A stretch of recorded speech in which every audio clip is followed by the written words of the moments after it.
What's going on, everybody? Welcome to another episode of Two Knicks Chicks. It's your girl, Lady and the Chef, joined by my co-host, Deeper locks. Diva Locks. What's going on today? When it's a loss, you're in a somber mood. I got to put on my happy face. But this is, I say all games are tests, whether they win or loss or lose. It's a test. Right. So your energy is it hopeful? Is it you not feeling it? No, I'm still hopeful. I'm gonna ride till the wheels fall off. Live by the Knicks, die by the Knicks, by the three. No, I'm hopeful. It's a lot of games left. There is. There are. So let's dive into the Knicks. The Knicks played the Boston Celtics yesterday. The Knicks had a good first half. The Knicks actually contended with the Boston Celtics the first half of the game. So it was pretty tight the first half. First quarter, Knicks scored 24, Boston had 25. Knicks scored 29, Boston had 27. Halftime came, third quarter rolled around. Knicks scored 23, Boston scored 32. The Knicks scored 22 points in the fourth, and Boston scored 30. Um, the Knicks are now 5-6 on the season. The Boston are now 9-2, and undefeated at home. Um, being that it was a good first half of the Knicks against Boston, what do you think changed in the second half of that game, and why the Knicks lost? Man, there's a lot of things that change. Um, one, they ran out of gas. It was like they was stuck on the road and just forgot to fill the car, forgot to energize, fuel up. So they ran out of gas. That's one. Two, our bench. Although I still believe we have one of the strongest benches in the league, for whatever reason, our bench did not show up. I mean, combined for Quickly and DiVincenzo, they had a total of what 12 points, and then when you throw Hartenstein, they had 15. That's Yeah. that's not going to win us games. Yeah. So you know, I bet then our bench players they just seem like they were intimidated by Boston. Like on it, they wasn't aggressive. So yeah, but again, it's a learning tool for them. That's a few things that I have a few other things, but that's one of my key things that I saw and a takeaway. That's why I say the Knicks don't have a true solid bench. I said that in the last episode, and I'm gonna continue to say that because the Knicks truly don't have a bench. Yeah. Um, as far as minutes go, Josh Hart played 43 minutes. Julius Randle had played, 38 minutes. Mitchell Robinson played 33 minutes. Jalen Brunson played 39 minutes. Quentin Grimes played 28. Quickly played 26. DiVincenzo played 16, and Hartenstein played 15. Um, I read off the minutes because, like you said, the Knicks lost gas in the second half of the game. The Knicks seemed tired. Do you think that's why the Knicks lost because guys were tired? And do you think that that's part of the problem of Tibbs only having a 8-man rotation? And what are you going to do in games like this when you play those elite teams and guys are playing 39, 40, 43 minutes? And then they also didn't have RJ. But even if That's RJ was there, I'm sure guys would have still been playing a lot of minutes. But do you think that guys were just too tired to have that last bit of energy and oomph to keep up with the Celtics, who seem to have woken up and came alive, especially in that fourth quarter? Yeah, well, like I said it in the previous podcast, RJ, and this is my take. I feel that we will need him, to win games.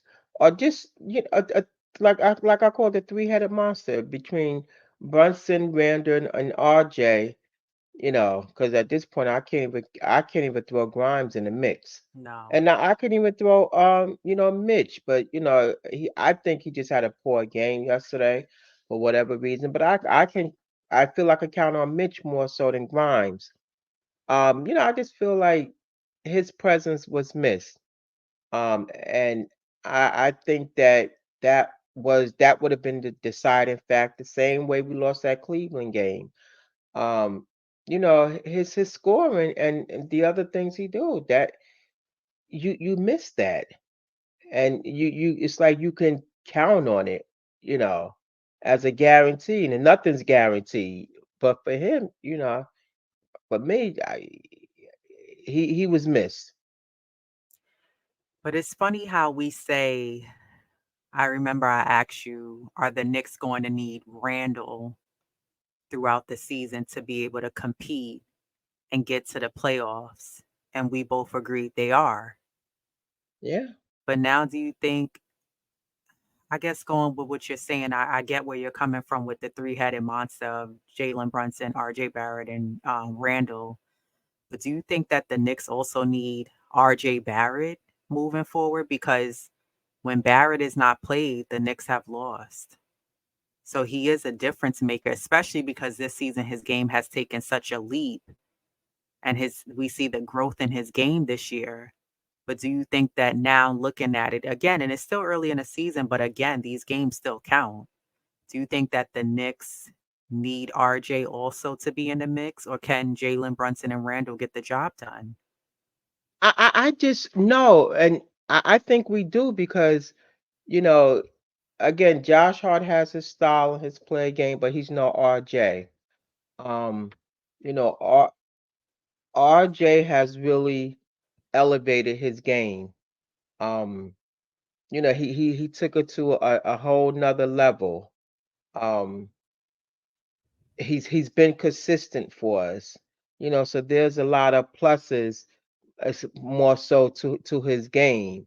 Um, so I think he's an integral part of the offense and just the Knicks, progressing and moving further and winning games. So yeah, we do. Yeah, I agree. I think the Knicks definitely, this is proven, and not just yesterday's game against Boston, but so far when RJ has been out. And I agree with you when you text me last night. Like, I would rather it be a migraine than his knee. But I'm like, how you get a migraine?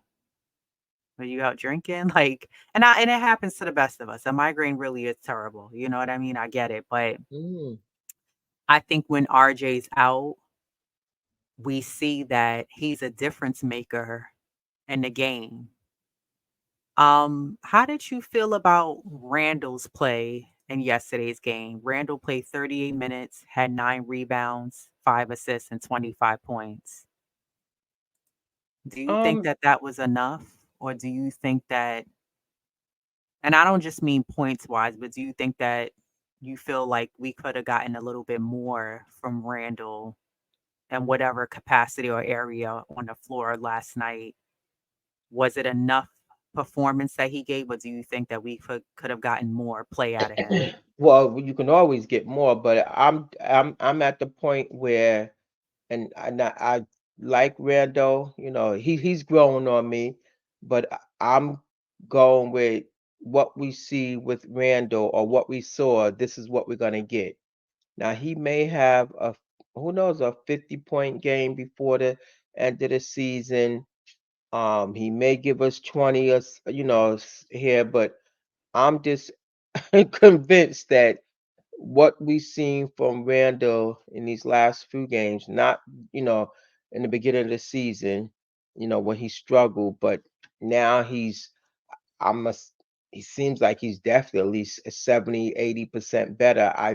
If he gets 100%, we may get a additional 5 points and maybe a plus on the rebounds, but I'm convinced that this is what we're gonna get from Randall.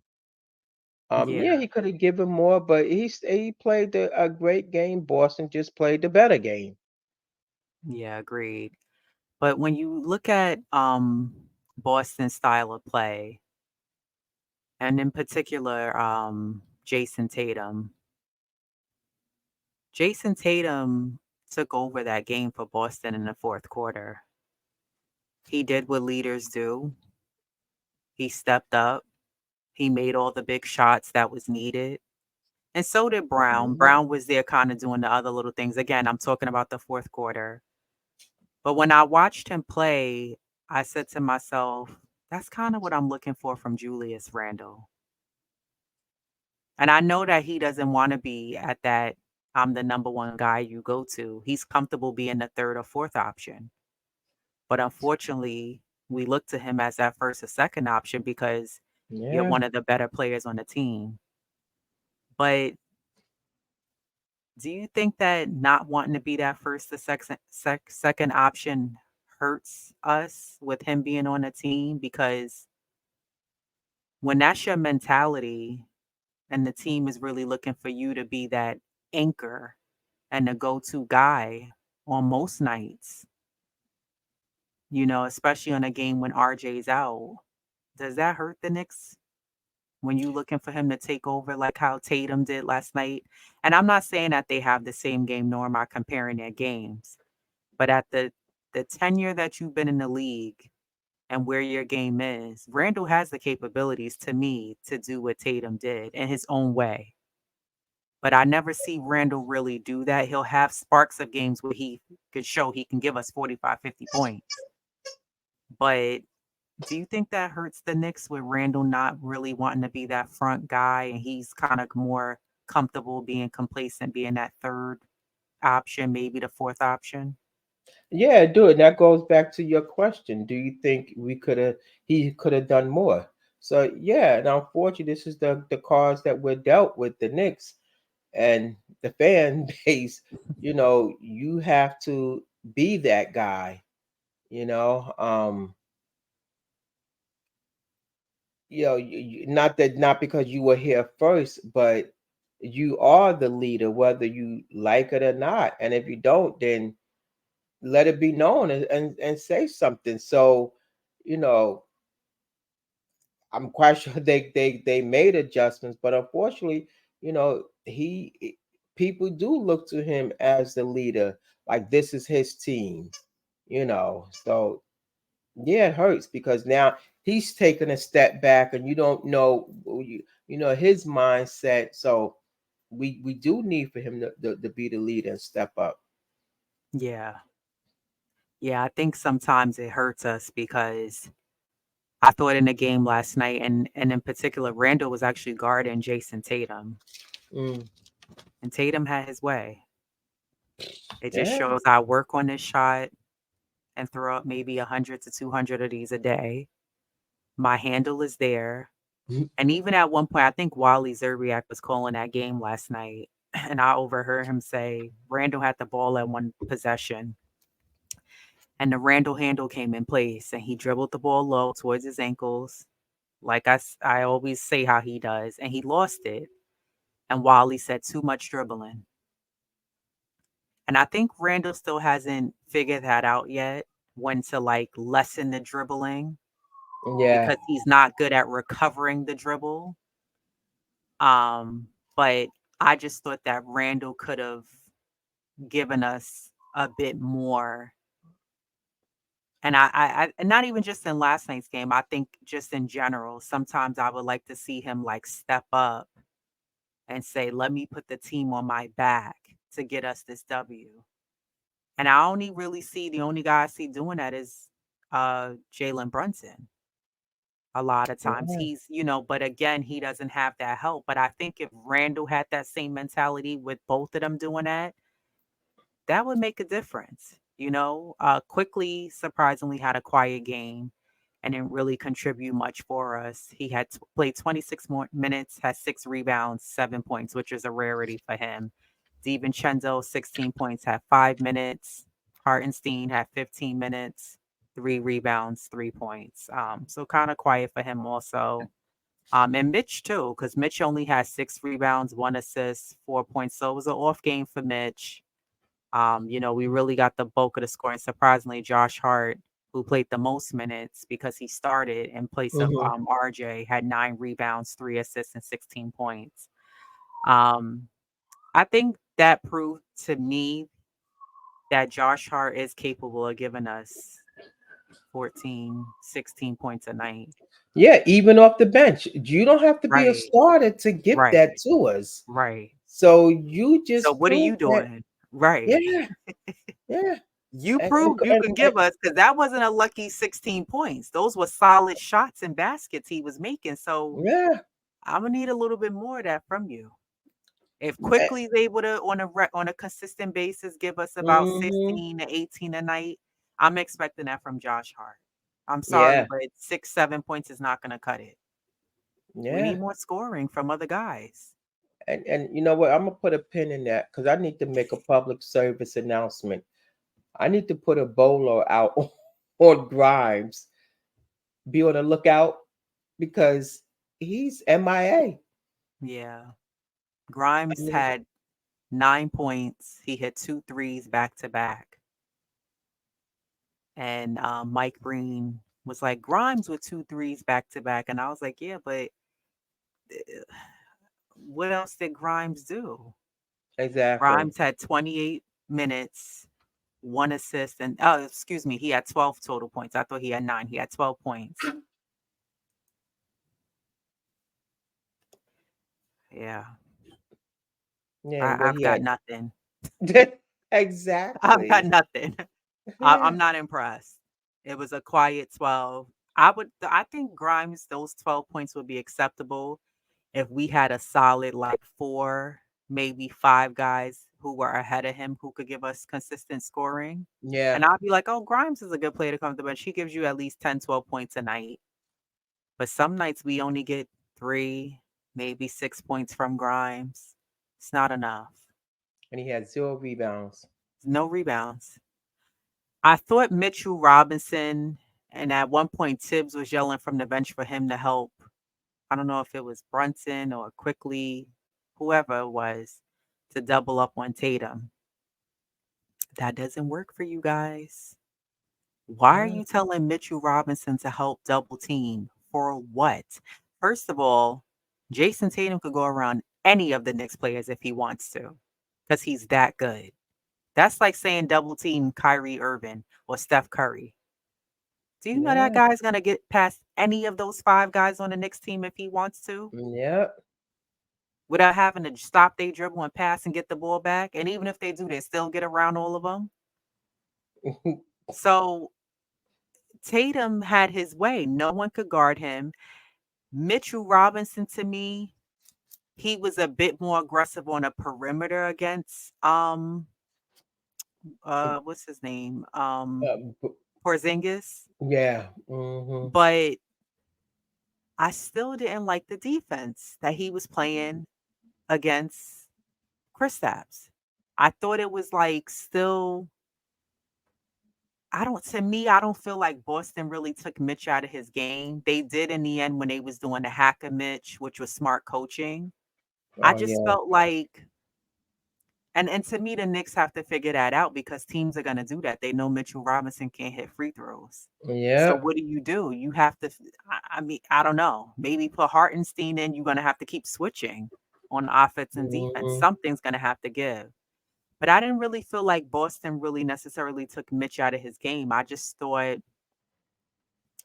Mitchell Robinson, it was an off night for him, but it was also a bit lackluster. I remember I said I would like to see him like just try to make limit Kristaps Porzingis touches.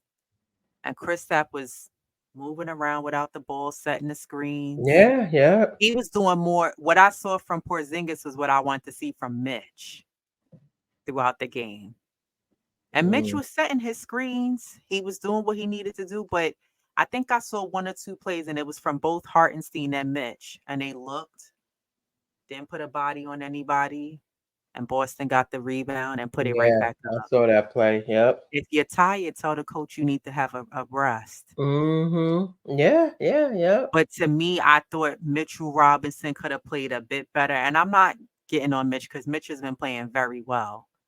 But I just think that defensively, which is what Mitch is known for, he didn't play that great to me. I just thought the effort Yeah. could have been there a bit more than what you Mhm. normally see from him. I don't know. To me, it just was okay. Well, he had an off night. No, I'm He had just, an off night. just he did. I think he's gonna come out, with a lot more fire. Come tomorrow's game with the Hawks. He better, because Capella is gonna be off them toes real And quick. and it could be, sometimes players don't respond with a back to back. It's each individual play. They don't always respond in a positive way. The performance is not really there 100% for whatever reason. So I think today is a rest day. And I think he'll be back on his game. I'm looking forward to seeing that and you being right because we spoke about this how the Knicks need to be prepared to play back-to-back games. You can't use and I think in a with these back-to-backs, you play Charlotte and then you went to Boston. You didn't go all the way to Minnesota Yeah. or Los Angeles, where maybe I could be like, all right, the jet lag, the time zone difference, Yeah, maybe. you were home. Yeah. Right. So you didn't go very far. But with all of that said, do you think the Knicks could compete with the better teams in the league? I mean, I think they can. As the season goes on, they'll definitely, continue to gel. Um, I want to believe that, and I think they can. Boston's just one game. It's not indicative of the whole season. Mm. Um, so again, I think that they compete. They showed it last year, and I don't think last year was a fluke. I think they just, again, it was one game.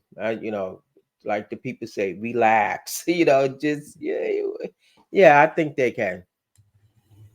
Yeah, I think the Knicks can also. I just think that they have to truly tighten up on their Oh yeah. defense. The Knicks still, and then somebody, I think it was Staffa, because I commented on Steph's last. She didn't do a replay today, but her last replay of Charlotte's game, which was yesterday morning. Mm, And yeah. I Watch had that. commented how the Knicks defense is just defensively, they're not a good team. And Staff and a few other people said, then why are we second in the league in defense? I don't know. I'm trying to figure it out. But to me, the Knicks have a lot of cleaning up to do on the defensive end. Yeah. The mess is not all over the floor, but there's still some more remnants that need to be swept up for it to be completely cleaned up. Yeah. And I just think defensively, the Knicks are just, there's still a couple of like loopholes. There's still a couple of gaps, rather, that I think they need to tighten up and close up. Yeah. You got to learn how to close out quarters and the game for that matter. You know, Good those point. those those laps and collapse that they're having, you're not gonna win games like that. You gotta Yeah. learn how to quote. It's by quarters, so it's you take the first quarter, boom. That these that gives you a chance to close out. Great teams. Like you said, there's some holes and stuff, and they need to fix. Yeah. I think that's a good point too that you brought up. The Knicks do need to learn how to, even if there's a close game, the first three quarters going midway into the fourth, they have to know how to break away. And Yeah. you got to have that one guy, maybe two guys, who's going to know how to put the team on their back, give us the points that we need, and take over the game Yep. and get us a nice, comfortable lead, whether that's by, at least 10, 12 points. and sustain that lead throughout the game so you can get that win and not continue to play, trading baskets, Yeah, which is what the Knicks are famous for doing. that's not gonna win Um, us games. at all, at all. Did you have anything else that you wanted to talk about the yesterday's game? No, I just had a question. Like pose to you, like, what would you have done differently, um, to seal the win, for the Knicks? I would have continued to move the ball in the second half. The Knicks went Yeah, away from that. They were yeah. moving it really nice in the first half, and then they stopped moving the ball. So the ball movement stopped. I thought defensively there was a couple of collapses on the defensive end in the second half of the game. Hmm. The Knicks seem to have, you know, when I look at the stats too, field goal percentage wise, New York was at 41, Boston was at 50, three pointers, the Knicks was at 42, Boston was at 44. Free throw percentages, the Knicks was at 70. They were 17 for 24. Boston was at 93. They were 15 for 16. I still think the Knicks need to clean up their free throws. Oh yeah. Rebounds, the Knicks, they both teams were tied at 37. Offensive rebounds, we had 12. Boston had 8. Defensive rebounds, the Knicks had 25. Boston had 29. Assists, the Knicks had 17. Boston had 27. Blocks, Knicks had 2. Boston had 3. Steals, the Knicks did have 5 steals and Boston had 3. Turnovers, Boston had 11. The Knicks had 8. Points in the paint, the Knicks had 18 points in the paint and Boston had 34. Wow. And fouls, the Knicks had 16. Boston had 22. So just reading that off right there, the points in the paint, that's a problem. And that was another thing that I did notice in that game that the Knicks got away from. In the first half, I thought the guys did a good job of moving the ball, taking the right shots, and a couple of guys were driving. In the second half, Jaylen Brown and Tatum did what they did best, and they drove the ball and got into the paint and got the shots that they wanted to take. And then that allowed them to kick the ball out at times, and guys were able, and they were doing at least 2, 3 passes, Boston, Yeah. and they Hmm. were able to get those guys out on the perimeter to shoot the three. And the Knicks just went away from that, and we weren't doing that. We weren't getting the ball up the court quick enough and getting down to get the easy basket. So I think that, the Knicks got away from what was working for them in the first half, and it's like Mm-hmm. they switched their Yeah. style of play and got away from that, Yeah. and it just seems like they kinda gave up, not necessarily because of body language, just I'm going off of the play. So I think that if the Knicks would have continued to move the ball, kept up on their defense, and kept running with Boston and rebounding with them, I think the Knicks would have had a good chance of winning that game because it was a close game for the most part, most of the game. It wasn't until maybe around the 4 to 5 minute mark of the fourth is when Boston started to take away and get that lead because Yeah. Tatum just shot his threes, got his own shot. Randall had no answer for him. Mm, We yeah. also Yeah. didn't really get any contributions from Quickly. We didn't have RJ, and Grimes only gave us 12 points. Hmm. So, Yeah. I think that the Knicks just went away from a lot of the essentials that they had going on for them that would have possibly helped us get that game. So we'll see what happens when the Knicks play tomorrow when they play against the Atlanta Hawks. Yeah. I agree. I totally agree. Yeah. I was gonna ask a question, but you asked it already. Regarding the 8-man rotation, I think that hurt us, and even with Josh starting, because that weakened the Knicks bench. So that was something that definitely hurt us. Um, you know, Hopefully we can make they can make some adjustments tomorrow. But that's what I'm saying. The Knicks don't really have true backups. Who do you have? If one or two guys have an injury, who do you really have to go to? Because you're not going to play Fournier. Yeah, and matter of fact, he was out. He didn't even travel with them. I don't think so. No, he It, probably took they his wife on a picnic. they mentioned that he A wasn't family there. thing to do. Wasn't like, yeah, it's not like he was going to start anyway or Right. play. And Right. these are times like this that you need him. Agreed. So, you He could give wonder. you a possible spark off the bench, but I think it goes back to what you're saying. The Knicks are not trying to play Fournier because they're afraid he's going to get hurt, and now his value is going to be so low if he, sustains an injury. Yeah. I don't know. It's been reported that the Bulls and Zach Levine are exploring a trade. The Bulls are 4-7 this season. They're in 12th place in the league. They absolutely stink. Um, if the Knicks were interested in trading for Levine, it would mean giving up RJ Barrett. RJ has been the better player this season so far. He's averaging 22.6 points, 48.7 in shooting, and 50% from deep. Zach Levine is averaging 21.9 points per game, 40.9 in shooting, and a career low in 30.9% from the three. Um, Zach has played all 11 games so far, whereas RJ has only played 7 games so far for the Knicks due to mainly his knee. I say that to ask, do you think the Knicks should pursue Zach Levine? No. RJ hasn't even reached his ceiling. Yeah. There's a lot of upsides to him, Hmm. and he's only going to get better. Yeah. Now, do they want to gamble? Me personally, I wouldn't. You know, it's shown that in his absence of those 3 games, we lost those.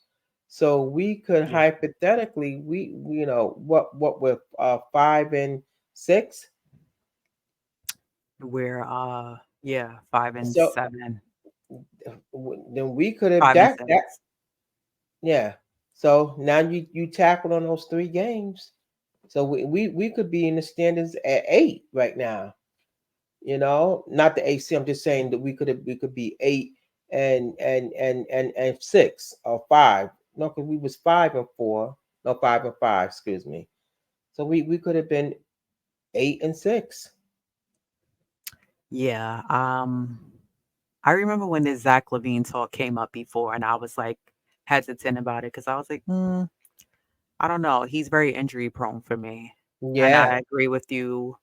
RJ is, to me, his game has elevated and grown. Um, if they would have probably said DeRozan, I probably would have been a little bit more enthusiastic, but I still would wanna keep RJ. Honestly, what really has me just utterly disturbed is the fact that the Bulls didn't say they would be interested in Fournier. And I'm not even trying to be funny, but I'm like, it sucks whenever teams are looking or key players from other teams are looking to explore trade options. And you never hear Fournier's name come up in the trade. They always want quickly RJ or Randall and maybe even Grimes. So that's a problem. The Knicks have a huge problem with him because you can't even get rid of Fournier. You can't get rid of Fournier. I wouldn't really go after Zach Levine for what they want, for wanting RJ. Now, if it was maybe they was like, oh, we'll take Fournier, I would be like, sure. Mm-hmm. Because maybe he can come off the bench, give us a couple of points. But for RJ, nah, I'm good. Yeah, I'm same good. here. I agree. I just don't really see it being a good idea. Um, with the Knicks trying to pursue them going after Levine. He's okay, but I don't know. I don't see it being a good idea for the Knicks. The Knicks play tomorrow night At 7:30, they play the Atlanta Hawks in Atlanta. Um, that should be a good game. The Hawks just played. Who did the Hawks just play? The Hawks are playing actually tonight, and this is their in-season tournament game. They're playing the Mhm. Detroit Pistons. Oh, yeah, yeah. It's the second quarter right now, 4 minutes and 10 seconds left on the clock. Hawks are up by 52-51.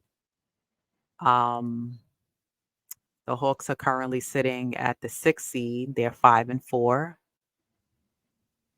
What do you think is going to happen for tomorrow's game versus Atlanta? Well, if they win, they definitely that's extra motivation for them. And if they lose, that's gonna be, motivation for them to get this W. Um, Trey has been struggling and he's shooting at an all-time low. I mean, so the Knicks can capitalize and take advantage of that. You know, You- that's what you have to do. It's like when a man is down, then you guess what? Then oh well, then you take advantage of it. Right. Again, you gotta, Capella is a rebound, machine. You Mm-hmm. know, and then got the other guy. I can't pronounce his name. You DeJounte know, Murray, yeah, no, they got their forward. Sadiq Bey, Yeah, Andre Hunter, and then they got Bogdanovich. oh yeah, I forgot And about they him. also have Patty Mills. Oh yeah, yeah. See, they again, these are Right. guys that can hit the three. Right. Um, dictate the game. Stop letting the teams, dictate how you play. Just don't let them take you out of your game plan. That's Yeah. my take on it.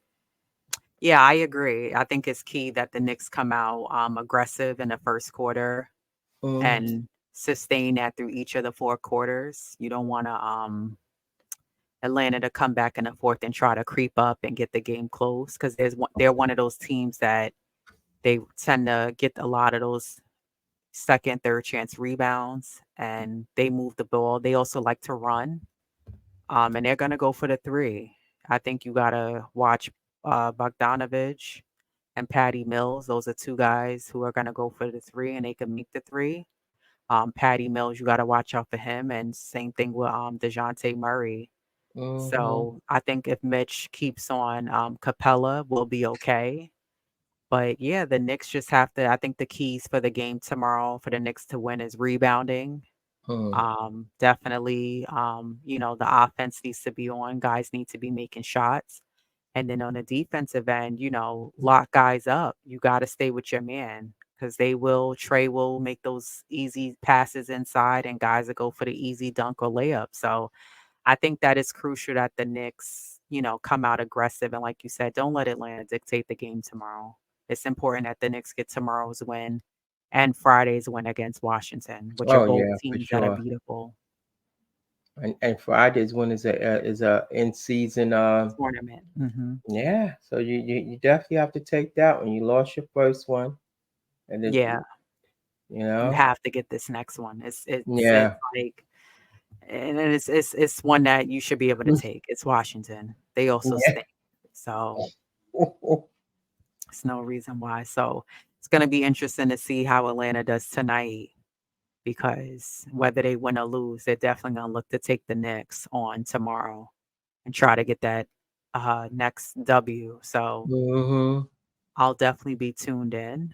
And yeah, I don't think we're going to have a podcast tomorrow, but we'll be back on Thursday and we'll do a recap of the Atlanta game. So, but I'll be watching the game though.